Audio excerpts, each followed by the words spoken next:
ربنا لا تؤاخذنا إن نسينا أو أخطأنا.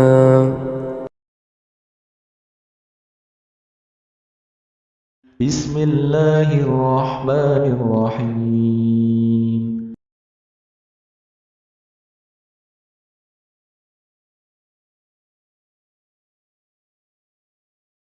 ولنبلونكم بشيء من الخوف والجوع ونقص من الأموال والأنفس والثمرات وبشر الصابرين الذين إذا أصابتهم مصيبة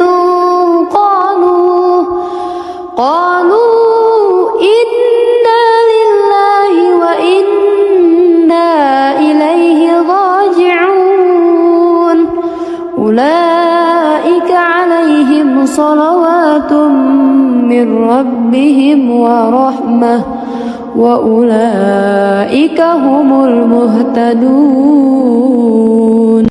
Assalamualaikum warahmatullahi wabarakatuh. Innal hamdalillah nahmaduhu wa nasta'inuhu wa nastaghfiruh wa na'udzu billahi min syururi anfusina wa min sayyiati a'malina.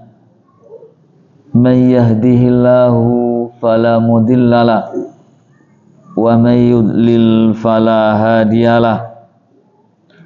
Ashhadu an la ilaha illallah wahdahu la syarikalah wa ashhadu anna Muhammadan abduhu wa rasuluh.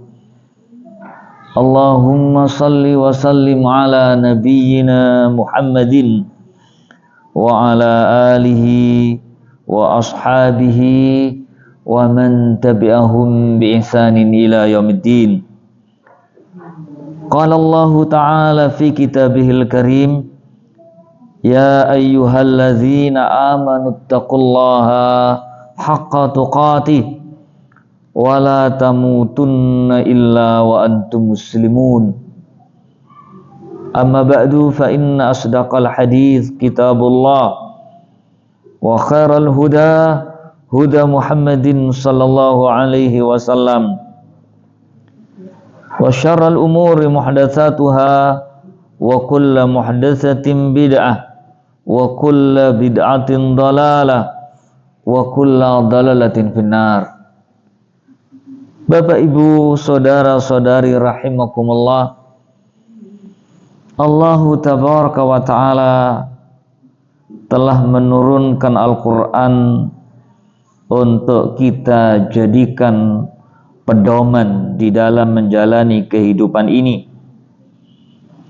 Di dalam surah Al-Baqarah ayat yang ke-121, Allah tabaraka wa ta'ala berfirman, alladzina atainahumul kitaba yatlunahu haqqa tilawati ulaika yu'minuna bih wa may yakfur bihi faulaika minal khasirun. Orang-orang yang telah Allah berikan kepada mereka Alkitab, yatlunahu haqqa tilawatihi, yatlunahu yaqra'unahu haqqa qiraatihi. Mereka membacanya dengan sebenar-benarnya membaca.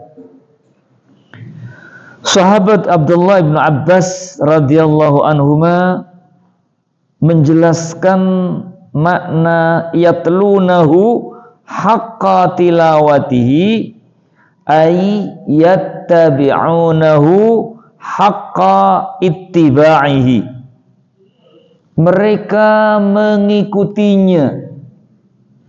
Ayat-ayat yang dibaca diamalkannya Mereka mengikuti Al-Quran dengan sebenar-benarnya mengikuti, yang berisi perintah yang merupakan kewajiban dikerjakan dengan sepenuh hati, yang berisi larangan ditinggalkan, dijauhi karena takut kepada Allah Subhanahu wa ta'ala jika menyelisihi. Yattabi'unahu haqqa ittiba'ihi. Ini makna yang difahami oleh as-sahabah ridwanullah alaihim ajma'in, sehingga setiap ayat mesti setelah dihafal, difahami dan diamalkan. Al-Imam Fudail bin Iyad rahimahullah berkata, innama nuzilal qur'ana liyu'mala bih fattakhadhan nasa qira'atuhu amalan. Sesungguhnya diturunkan Al-Quran itu liyu'mala bihi, untuk diamalkan Al-Quran yang telah diturunkan oleh Allah Subhanahu wa ta'ala. Lalu manusia menjadikan bacaannya itu sebagai amalan. Al-Quran hanya sebatas bacaan, dan itu dicukupkan dengan hanya membaca. Padahal Al-Quran diturunkan untuk diamalkan, kata Al-Imam Fudail bin Iyad rahimahullah. Jamaah rahimakumullah, di dunia adalah tempat kita beramal. Amal yang mesti kita lakukan adalah yang mendatangkan ridhanya Allah Subhanahu wa ta'ala, untuk kita mendapatkan balasan yang akan memuliakan kita setelah kita tinggalkan dunia ini. Terlebih lagi ketika kita mendapatkan cobaan. Kita ketahui ad-dunya darul ibtila. Dunia ini adalah tempat kita diuji. Allah berfirman, wala nabluwannakum bisyai'im minal khawfi wal ju'i wa naqsim minal amwali wal anfusi wal thamarat wa basyiris sabirin alladzina idza asabathum musibah qalu inna lillahi wa inna ilaihi raji'un ulaika salawatu min rabbihim wa rahmah wa ulaika humul muflihun. Sungguh-sungguh kami uji kalian. Wala nabluwannakum. Ini adalah kata pasti. Allah menggunakan dua huruf taukid, lam dan nun tasydid. Sungguh-sungguh pasti kami uji kalian. Ada ujian yang menyenangkan, ada ujian yang membuat kita selalu diliputi kesedihan. Allah menguji dengan sesuatu yang berupa ketakutan, berupa kekurangan, berupa kekurangan harta benda, kekurangan pada diri kita. Ada yang tidak lagi nyaman kita rasakan di tubuh kita. Kekurangan buah-buahan. Kalau biasanya panennya 1 kuintal, menurun menjadi 75 kilogram. Kekurangan. Ada pula biasanya omset mencapai ratusan juta menjadi menurun. Ini adalah bentuk ujian. Ada juga yang terus meningkat. Itu juga ujian. Apakah dia bertahan di dalam ketaatan ataukah dia menjadi orang yang durhaka kepada Allah Subhanahu wa taala. Umar ibn al-Khattab radhiyallahu an, pada suatu hari dia masuk kebun korma yang sangat luar biasa kebun itu. Ketika berada di kebun korma yang dimilikinya di kota Madinah, kemudian keluar dari kebun itu, para sahabat sudah selesai menunaikan sholat berjamaah. Kemudian melihat pula Nabi Shallallahu Alaihi Wasallam sudah selesai menjadi imam para sahabat ridwanullah alim ajmain. Maka Umar pun sedih karena kebun kormanya menjadikan dia ketinggalan satu sholat berjamaah. Kemudian Umar ibn Khattab radhiyallahu an menyerahkan kepada Rasulullah sallallahu alaihi wasallam kebun korma yang dimilikinya untuk seolah-olah dijadikan sebagai tebusan agar memperoleh pahala seperti besarnya pahala yang didapat ketika orang itu menegakkan sholat berjamaah. Kebun kormanya diberikan kepada Rasulullah Sallallahu Alaihi Wasallam karena asiknya menjadikannya lalai dari sholat berjamaah. Makanya orang yang beriman, dia menghadapi hidup ini selalu istiqamah di dalam takwa kepada Allah Subhanahu wa taala. Di dalam menghadapi musibah, di dalam menghadapi cobaan, khususnya cobaan yang membuat hati kita sedih seperti sakit, apalagi terkena gangguan sihir atau ain yang secara medis tidak bisa diketahui apa sebabnya dan bagaimana solusinya. Maka kita hendaklah bersabar atas musibah ini. Sabar atas musibah adalah termasuk tingkatan sabar yang paling rendah.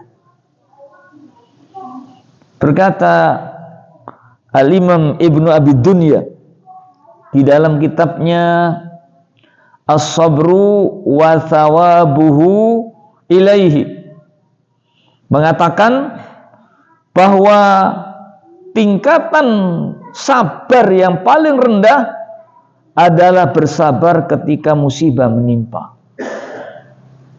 Saat orang tertimpa musibah, Syekh Muhammad bin Shalih Al-Utsaimin di dalam kitabnya Al-Qaulul Mufid fi Syarhi Kitab Tauhid, beliau mengatakan ketika musibah menimpa manusia dalam 4 keadaan. Yang pertama, orang itu tabah. Tingkatan yang kedua, orang itu sabar. Tingkatan yang ketiga, orang itu ridha. Tingkatan yang paling tinggi yaitu orang itu bersyukur atas musibah yang Allah kehendaki menimpa kepadanya. Orang yang tabah, dia masih mengadukan musibah yang dirasakan dan dia masih merasakan sakit. Orang yang sabar, maka dia tidak mengadukan, tidak mengadu, tapi masih bisa merasakan sakit. Sedangkan orang yang ridha atas musibah yang menimpa, dia tidak mengadu dan tidak merasakan sakit.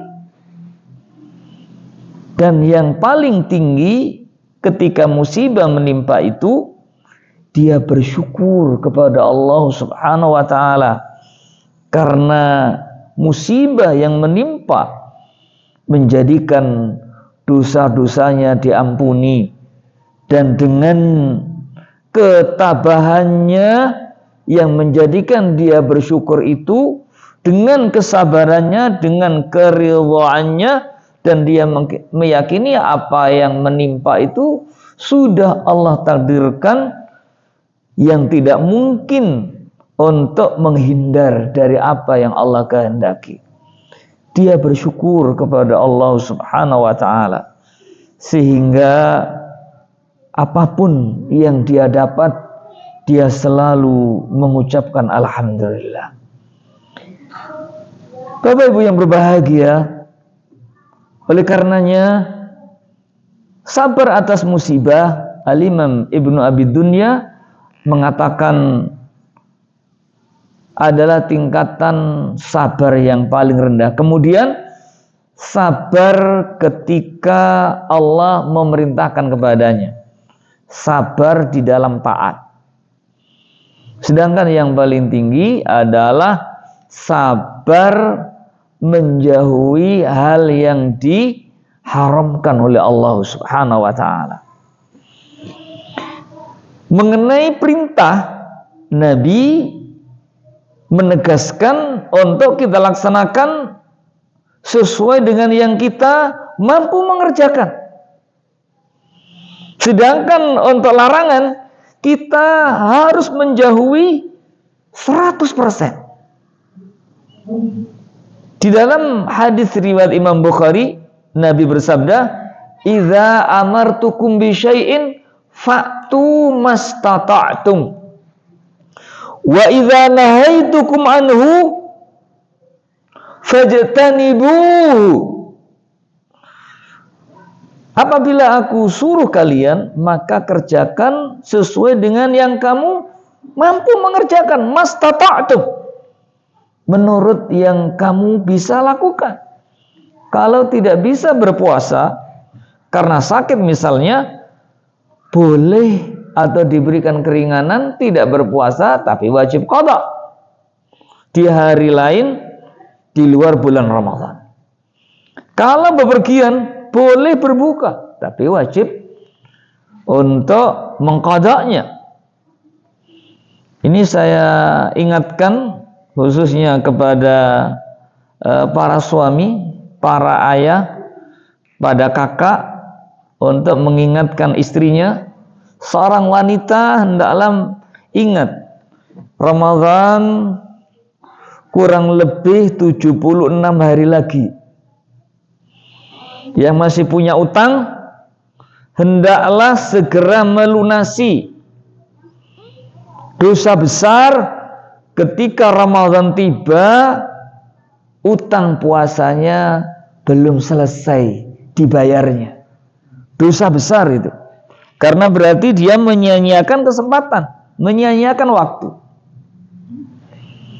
Sabar di dalam melaksanakan yang diperintahkan oleh Allah adalah tingkatan sabar yang kedua, yang keutamanya sangat besar sekali.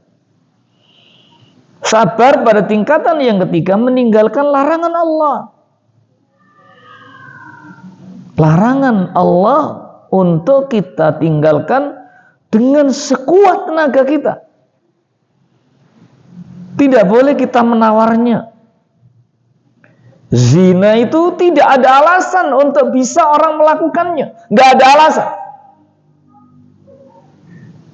Makanya Allah melarang, wala taqrabuz zina innahu kana fahisyah wa sa'a sabila. Nggak ada alasan. Nggak ada darurat. Maka saya berzina. Nggak ada darurat. Kalau dia tidak bisa menahan, hendaklah puasa. Solusinya seperti itu. Tidak ada lain. Kalau jauh dari istri, banyak puasa. Apalagi yang belum beristri. Ya. Harus rajin berpuasa.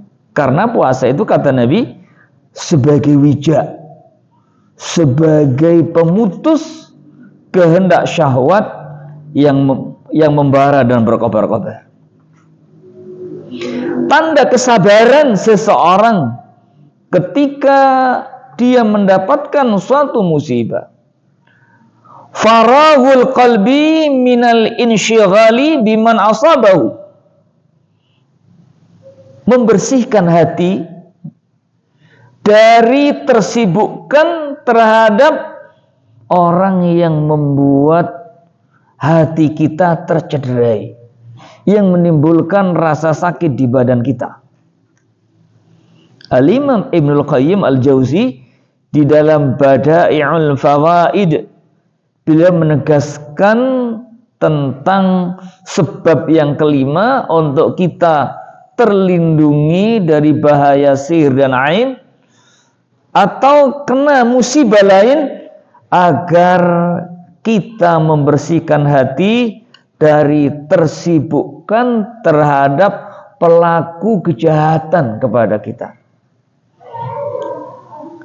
Kata Syekh Abdul Razak hafizahullah, fabayyana rahimahullah annal anja'a fi ilaji hadhil amrad ay yasrifal insan qalbahu wa fikrahu anha wa an la yanshaghilu biha. Bahwasanya obat yang paling mujarab untuk mengobati terhadap penyakit-penyakit ini, terlebih lagi penyakit yang dilakukan oleh orang yang dengki, apalagi penyakit itu Allah yang menghendaki, harus lebih tabah lagi. Jangan sibuk dengan sakit yang dirasakannya. Kepada orang yang menjadi sebab sakit itu pun kita hendaklah mengosongkan hati, membersihkan jiwa kita dari pikiran yang sibuk terhadap pelaku itu. Kenapa saya sudah terapi, saya sudah minum obat A sampai Z, bukan hanya pengobatan medis, saya juga berobat secara spiritual, pengobatan berupa doa, saya juga sudah ruqyah misalnya. Kenapa nggak sembuh? Ruqyah itu bukan penyembuh, obat itu bukan penyembuh, dokter itu bukan seorang yang bisa menghilangkan penyakit. Itu adalah sebagai sarana untuk kesembuhan. Kesembuhan hanya Allah sendiri yang bisa menghilangkan dari penyakit itu. Sembuh itu adalah didapat dari Allah Subhanahu wa ta'ala. Makanya niatkan minum obat itu sebagai ibadah, sebagai ikhtiar, sebagai usaha. Bal yamdiya fi masalihatid diniyah wa dunyawiyah musta'inan bi rabbih. Bahkan dia selalu dengan sakitnya itu berusaha memperoleh kebaikan di dalam agamanya, serta mendapatkan kebaikan pula untuk dunianya. Bagaimana di dalam kondisi dia sakit itu tetap mendapatkan kebaikan untuk dunia dan untuk akhiratnya. Dengan cara apa? Musta'inan bi rabbih, dengan selalu meminta pertolongan kepada Rabbnya, kepada Allah Subhanahu wa ta'ala. Mutawakkilan alaihi, bertawakal kepada Allah Subhanahu wa ta'ala. Wa daraba lidzalika mathalan hissiyan bi rajulin marra bika fit tariq. Satu contoh misalnya, secara kasat mata ada orang yang dia melewati di satu jalan. Lalu tiba-tiba ada orang yang menyakiti kamu. Mohon maaf, misalnya ya, kita sedang naik motor, ada orang buang sampah dari mobil mengenai kita atau meludah. Bahkan ada orang yang mengata-ngatai kita. Ada orang yang mencemooh, menghina kita. Atau mungkin ada orang yang nyalip tanpa ngasih lampu sen, langsung saja. Ada orang yang marah sekali itu, dikejar, kejar-kejaran jadinya. Ini nasihat dari Syekh Abdul Razak.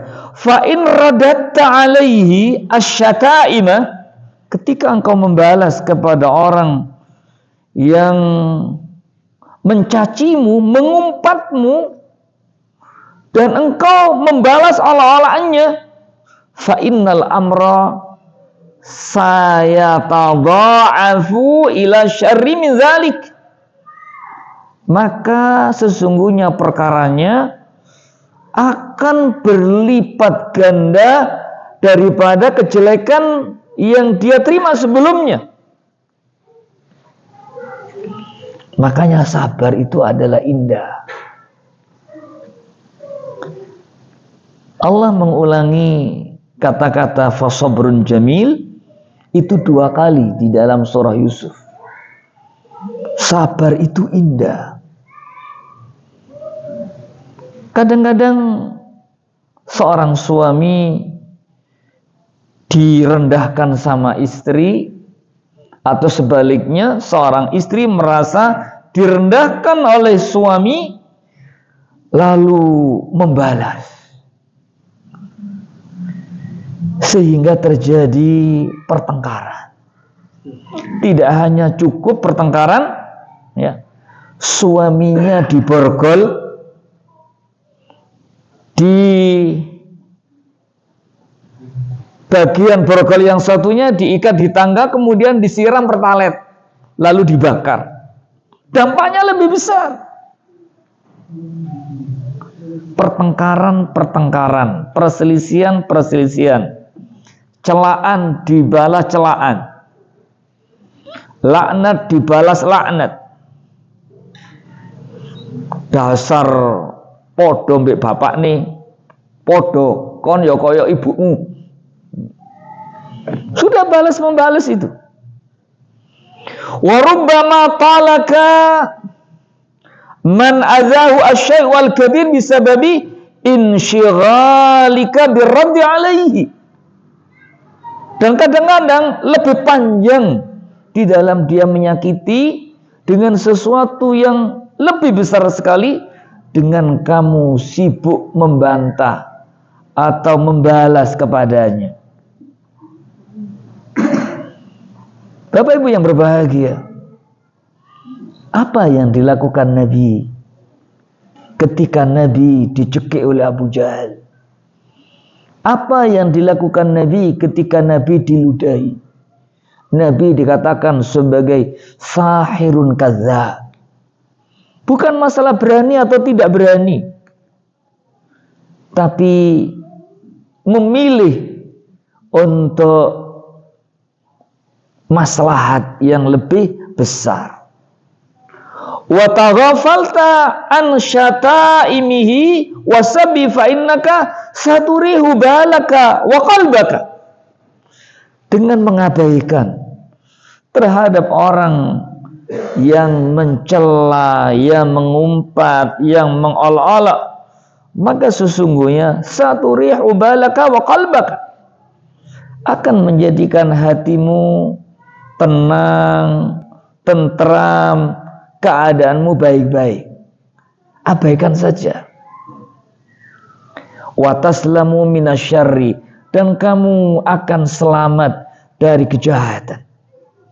wa yadhullu huwa fi ghaidhihi wa ithmihi, dan engkau akan ternaungi dari perilaku dia yang marah dan melakukan dosa.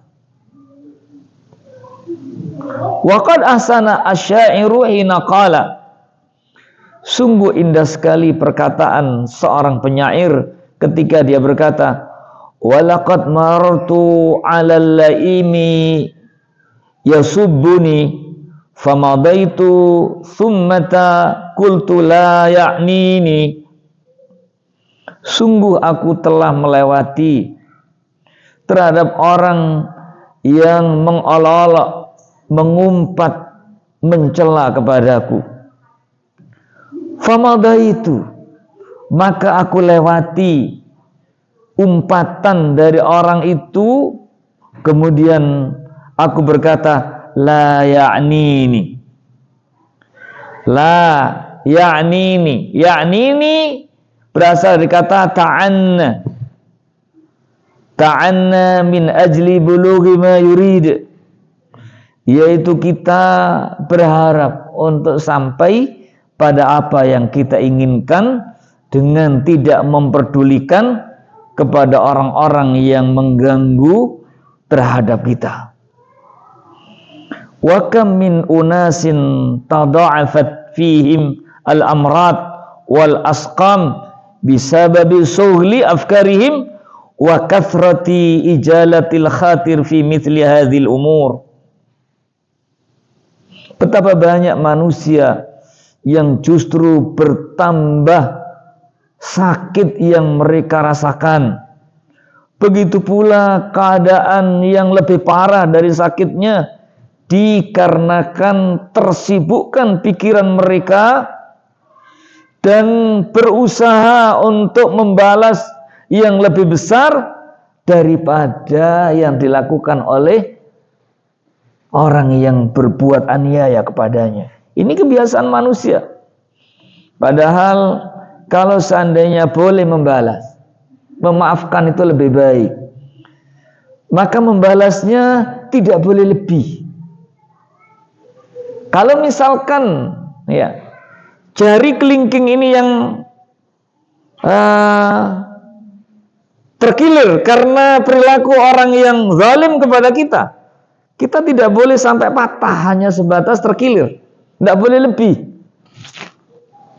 Begitu pula kalau mengolok-olok, misalkan ya dasar ya rai gedek misalnya, ya rai gedek gak duwe izin, kita boleh balas, ya awakmu rai gedek gak duwe izin. Tapi nggak boleh lebih dari itu.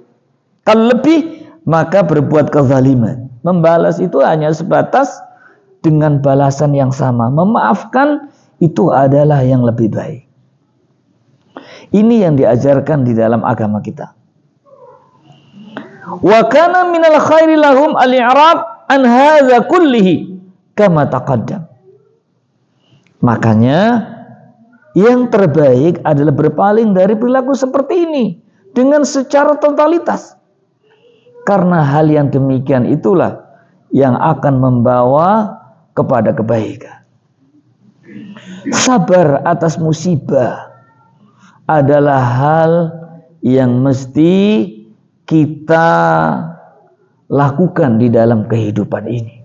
Apalagi di dunia, sebagaimana di awal tadi kita telah ketahui, ad-dunya darul ibtila. Dunia ini adalah tempat untuk kita menjalani ujian. Kita sedang berada di ruang ujian. Untuk kita benar-benar menjadi orang yang sabar, yaitu dengan al-ilmu wal amal. Ilmu dan amal. Dengan pengetahuan, bukan dengan kebodohan.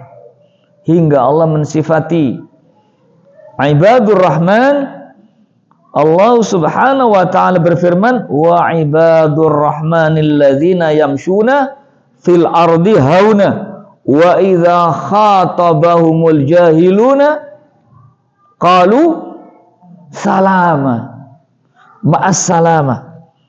Semoga bersama kalian adalah keselamatan. Tidak melayani orang yang jahil, yang berperilaku mengumpat, mencela, berbuat zalim kepada sesama. Orang berbuat zalim kepada sesama, tanda orang itu tidak berilmu. Tanda orang itu bodoh. Makanya kalau orang mengolok-olok orang itu bodoh, menunjukkan bahwa di dalam dirinya itu kebodohan. Kita mesti bersabar ketika musibah datang. Ada satu riwayat yang indah sekali. Hadis ini dinukilkan oleh Al-Imam An-Nawawi di dalam Riyadhus Shalihin di dalam Babus Sabri, bab sabar. Hadis ini diriwayatkan oleh Al-Imam Bukhari dan Imam Muslim. An Atha bin Abi Rabah, dari Atha bin Abi Rabah. Atha bin Abi Rabah ini imam tabi'in, sangat terkenal sekali. Atha ibnu Abi Rabah ini adalah seorang budak. Dia sangat disiplin akan waktunya sehingga menjadi ulama. Dari sisi fisik nggak menarik. Dalam satu riwayat fisiknya pendek, kulitnya hitam, mohon maaf, hidungnya pesek.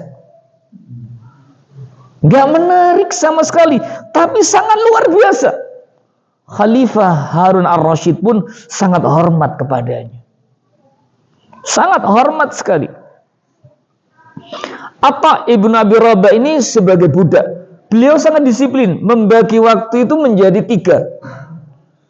Satu waktu untuk mencari ilmu, satu waktu untuk beribadah kepada Allah Subhanahu wa taala, qiyamul lail, baca Al-Qur'an, ya, mentelaah.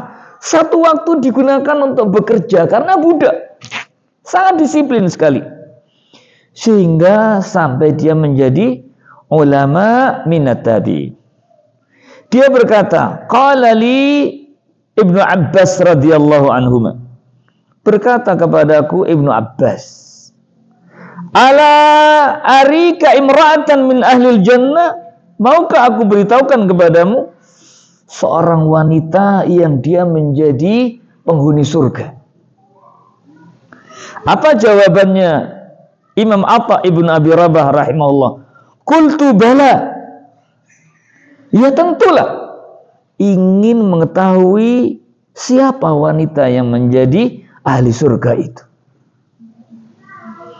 Hadhihi, kata Ibnu Abbas, al-mar'atu as-sauda. Wanita ini adalah seorang wanita yang berkulit hitam. Dia datang kepada Nabi sallallahu alaihi wasallam.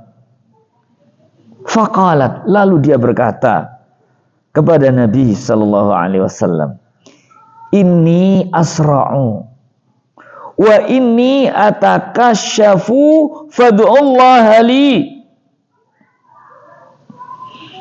Sesungguhnya aku ini adalah orang yang mudah kesurupan. Dalam satu riwayat, seorang sahabiat ini dia adalah memiliki penyakit epilepsi, penyakit ayan. Di dalam Bahjatun Nazirin, Syekh Salim bin Id al-Hilali, penyakit epilepsi itu gangguan jin. Gangguan jin sehingga mudah kesurupan tandanya. Dan bisa diterapi. Penyakit epilepsi ini bisa diterapi dengan ruqyah.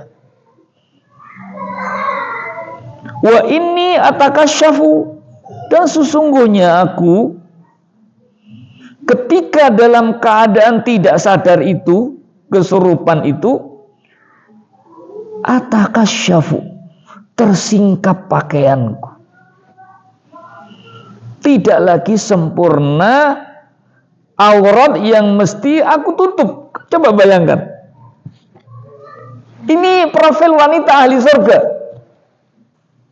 Dalam keadaan nggak sadar, dia masih ingin pakaiannya itu sempurna menutupi badan.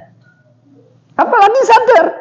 Coba sekarang, wanita-wanita yang tidak menutup aurat malah nantang untuk masuk neraka. Na'udzubillah min dzalik. Wanita yang dalam keadaan sakit pun ingin tetap menutup aurat. Wa inni atakasyafu, sesungguhnya aku ketika nggak sadar itu menjadikan sebagian auratku itu tersingkap. Ini nggak suka. Makanya orang yang suka nginceng ya, ngintip, itu aib, itu dosa besar. Maka wanita ini memohon Nabi, fadu'allah li, aku mohon engkau doakan aku ya Rasulullah. Tahu doa Nabi itu pasti Allah kabulkan. Doakan aku ya Rasulullah. Ini mau berobat ini. Ya.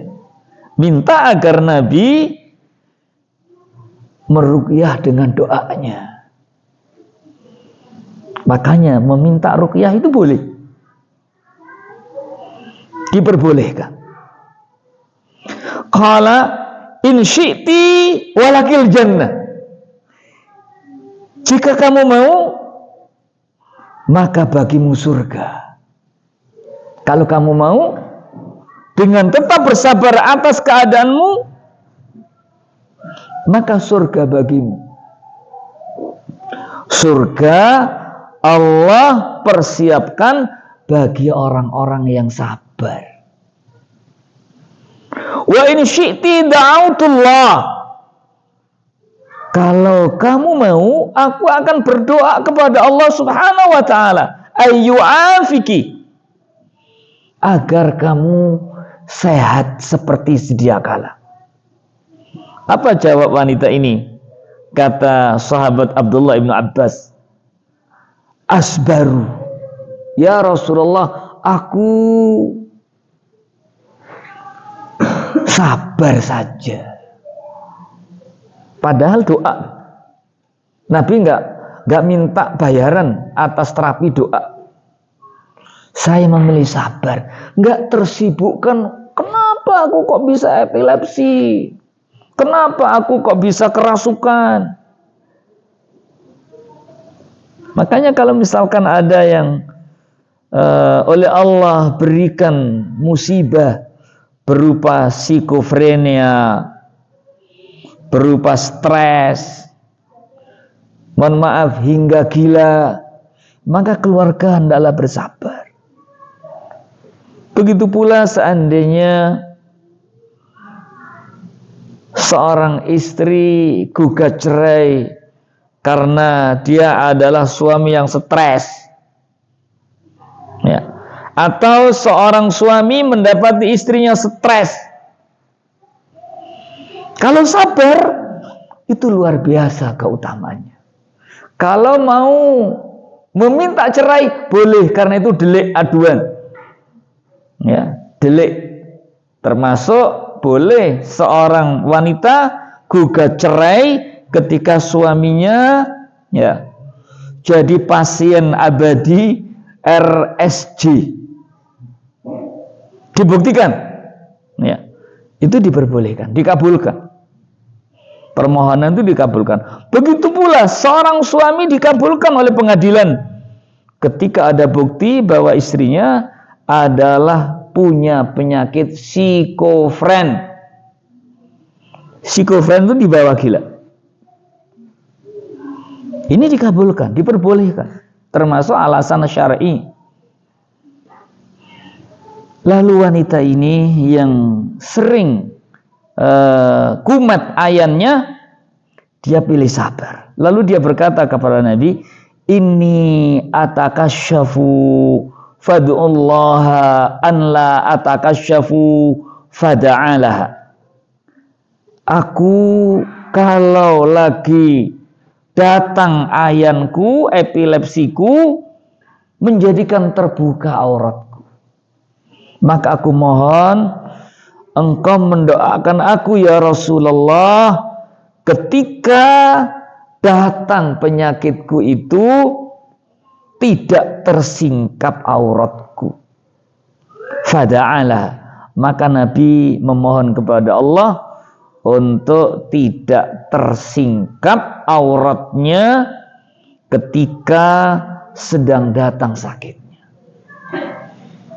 Ini dimasukkan oleh Al-Imam An-Nawawi di dalam bab sabar. Sabar atas musibah yang menimpa.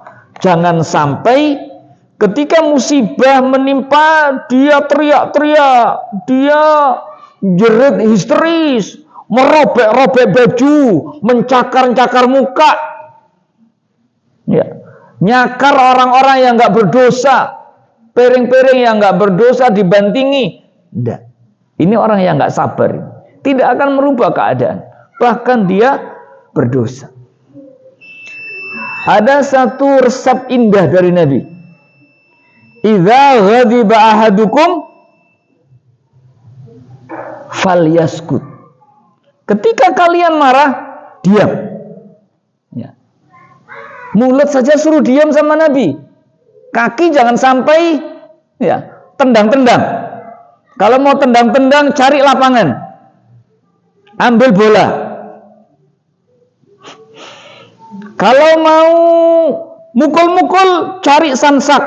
Pukuli wes sansak itu. Jangan istrinya dipukuli.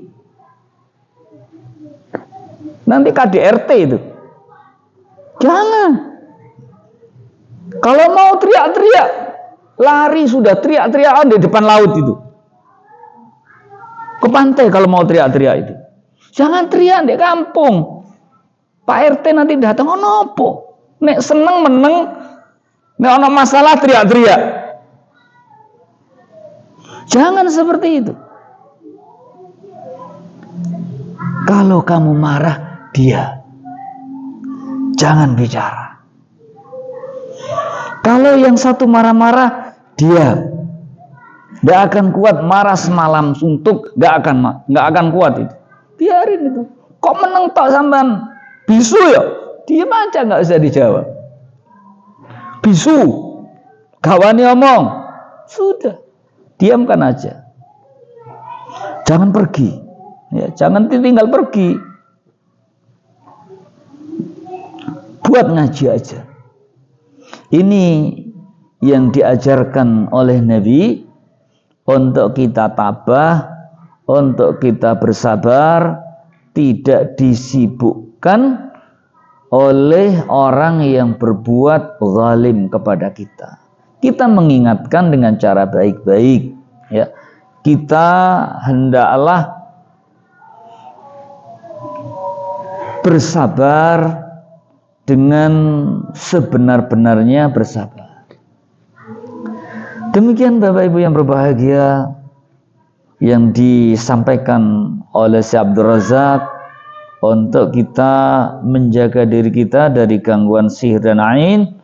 Hendaklah kita membersihkan hati terhadap orang yang berbuat dengki. Jangan sampai kita melayani. Kalau kita layani berarti sama kita dengan orang yang berbuat dengki dengan kita. Sebagai penutup, ingat satu kata indah, sing waras ngalah. Nek gak gelem ngalah berarti podo, ya, podo lorone, ya, sama-sama sakitnya. Sing waras ngalah, sing menang, sing ngalah itu, ya, itu sing menang. Kurang lebihnya mohon maaf. Aku lu qauli hadza fa astaghfirullah li wa lakum wa huwal ghafurur rahim.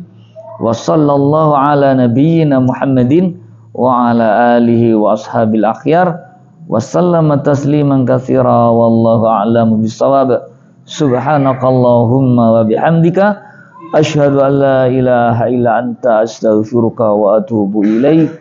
Wassalamualaikum warahmatullahi wabarakatuh.